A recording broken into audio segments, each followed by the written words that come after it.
เอาสบายดีห้องเนาะมือนี้หรือว่าเขามีปืนอัดลม PCP เนาะตัวนี้เป็นดากอน09นะ2025เนาะตัวนี้เป็นดากอน09 2025แต่ว่าปืนบอกนี่เนาะถือว่ามีลูกค้าจองแล้วเนาะลูกค้าทางจำปาสักเนาะถือว่าเขาจะฝากให้ลูกค้าทางจำปาสักส่วนรายละเอียดปืนบอกนี่เนาะเขาสิว่าเนาะเกี่ยวกับรายละเอียดปืนบอกนี่เนาะตัวนี้เป็นถังเนาะถังตัวนี้เป็นถังคาร์บอนเด้อ 0.5 เนาะ 0.5 ลิตรส่วนเราเนาะแม่นเขาจะประกอบเป็นเราเนาะวอเทิร์นดากอนเนาะแม่นเราตัวนี้เนาะ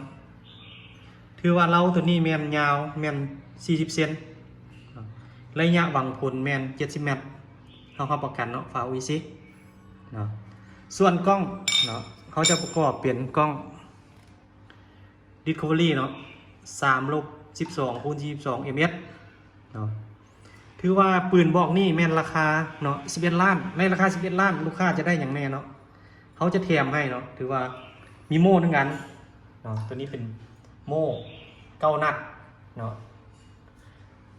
ตัวนี้จะเป็นเนาะท่อบังแสงเนาะถือว่าประกอบใส่เนาะปลายกล้องเนาะแล้วก็ลูกปืนกับหนึ่งเนาะเขาแถมลูกปืนให้กับหนึ่ง300 ลูกเนาะตัวนี้เป็นลูกปืนกับน้อยชุดซ่อมเนาะเขาจะแถมให้ชุดซ่อมพร้อมเนาะแล้วก็มีสูบเนาะสูบรุ่นกลางตีนพับได้เนาะหรือว่ารวมในนี่เป็นรวมราคานี่ทั้งหมดที่เขาเนาะว่ามานี่แม่นราคา11 ล้านกีบเนาะตัวนี้แม่นเครื่องนี่แม่นลูกค้านี่แม่นทางจำปาสักคนจองครับขอให้ลูกค้าทางจำปาสักส่วนเนาะปืนบอกนี่เนาะเวลาเขาสูบลมนี่คือว่าเขา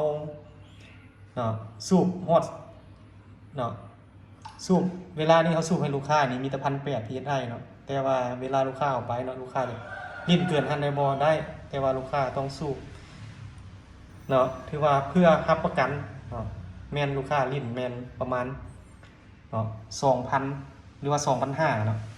เมื่อเวลาลูกค้าสูบฮอด 2,000 หา 2,500 ลูกค้าจะยิงได้ประมาณ40-50 นัด50 นัดเนาะถือว่าปืนบอกเนี่ยเวลาเขาสูบเต็มเนาะส่วนปืนเนาะท้ายเนาะท้ายปืนแมนมันสามารถพับเข้าได้เนาะ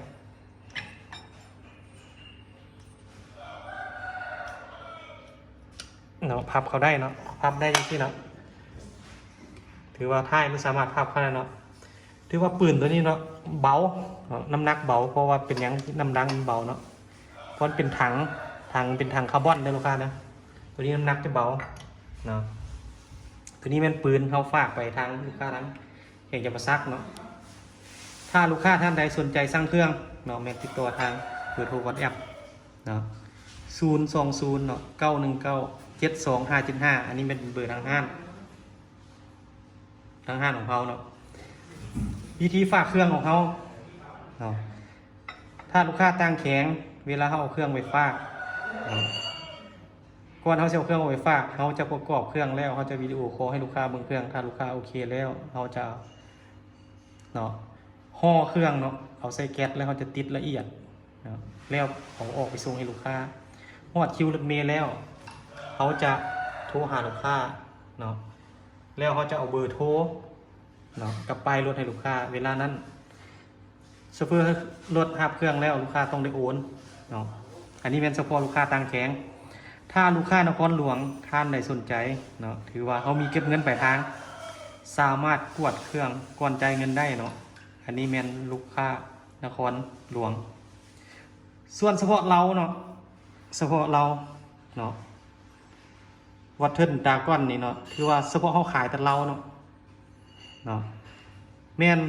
ราคาในเป็นราคาย่อยนี่แม่นเขาขาย1,900,000 กีบเฉพาะแต่เราเนาะเราตัวนี้เนาะเราตัวนี้ถือว่าความยาวแม่น40 เซนนะลูกค้านะเขารับประกันเนาะกลุ่มให้แม่น70 เมตรฝาอุ้ยชิ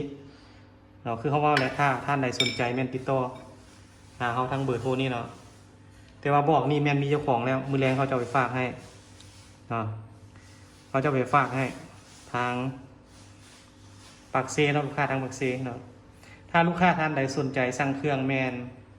ให้ ให้ลูกค้าเนาะเข้าเบิ่งวิดีโอให้เมื่อก่อนเนาะก่อนที่สั่งเครื่องนำเฮาเนาะรายละเอียดแม่นเฮาได้บอกอยู่ในวิดีโอแล้วเนาะถือว่าท่านใดเนาะติดตามช่อง YouTube เนาะเข้า